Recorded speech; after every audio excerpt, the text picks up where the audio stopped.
ધૂળેટીના દિવસે એક પરિવાર પોતાની ગાડીમાં સવાર થઈને રૂક્ષ્મણી સોસાયટી પાસેથી પસાર થઈ રહ્યો હતો। તે સમયે રસ્તા ઉપર ઉભેલા કેટલાક લુખ્ખા તત્વોએ ગાડી પર ગંદા પાણીની કોથળીઓ ફેંકી હતી। પરિવારે આ બાબતે વિરોધ કરતા મામલો બીચક્યો હતો। અસામાજિક તત્વોએ દાદાગીરી કરીને ગાડીની ચાવી કાઢી લીધી હતી અને અભદ્ર ગાળાગાળી શરૂ કરી દીધી હતી। ઝઘડો એટલો ઉગ્ર બન્યો કે લુખ્ખા તત્વોએ ઉશ્કેરાઈ જઈને પરિવાર પર હુમલો કરી દીધો હતો। હુમલાખોરોએ હાથમાં પહેરેલ ભારે કડા અને લાકડાના ફટકાઓ વડે પરિવારના સભ્યોને બેરહેમ રીતે માર માર્યો હતો। આ દરમિયાન બચાવવા પડેલા અન્ય યુવકો અને મહિલાઓને પણ છોડવામાં આવ્યા ન હતા। કુલ 12 જેટલા મહિલા અને પુરુષોને નાની મોટી ઈજાઓ પહોંચી છે। તમામ ઈજાગ્રસ્તોને તાત્કાલિક અસરથી સુરતની સ્મીમેર હોસ્પિટલ ખાતે ખસેડવામાં આવ્યા છે।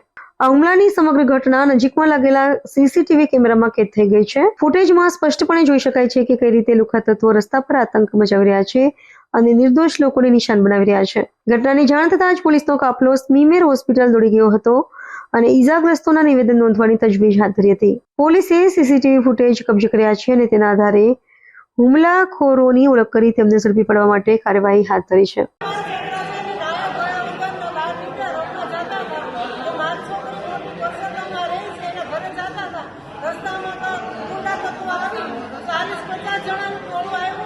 મારી વહુની છોકરાની વહુની ઓઢણી ખેંચી અને મારવા માંડ્યા છોકરાને ઢીંચેને પાટું એવી માયરા બહુ માયરા છોકરા ગાડીની ચાવી વાળી નાખીને ગાડી પાડી નાખીને છોકરાને કોઈ વસ્તુની ધ્યાન ન રહેતી એટલો બધો માયરો 10 વર્ષના છોકરાને હાથ પકડીને ઘા કરી દેવામાં આવ્યો। કપડાના કપડાને ફાડી નાખ્યા છે। એ લોકોનું શું અદા ઈરાદો તમને નથી ખબર। એ લોકોને અમને એમ નથી ખબર કે ધૂળેટી હતી તો એના હાથમાં કલર હોવો જોઈએ ને, પણ એના હાથમાં લાકડી હતી, કેબલ વાયર હતા, ઢોલ હતી, આ પથ્થર મારો કર્યો, આ બધું શું હતું? 10 વર્ષના છોકરાને પટ્ટે પટ્ટે પણ મારવામાં આવેલો છે ને નિશાન પણ છે। આ બનાવ ક્યાં બન્યો? આ બનાવ પરસોત્તમ નગર બાપા સીતારામ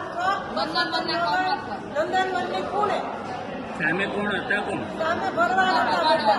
કોઈના નામ ખબર છે? એમના નામ નથી ખબર, પણ કોને ખબર છે? ચહેરા બધા અમે ઓળખી જશું।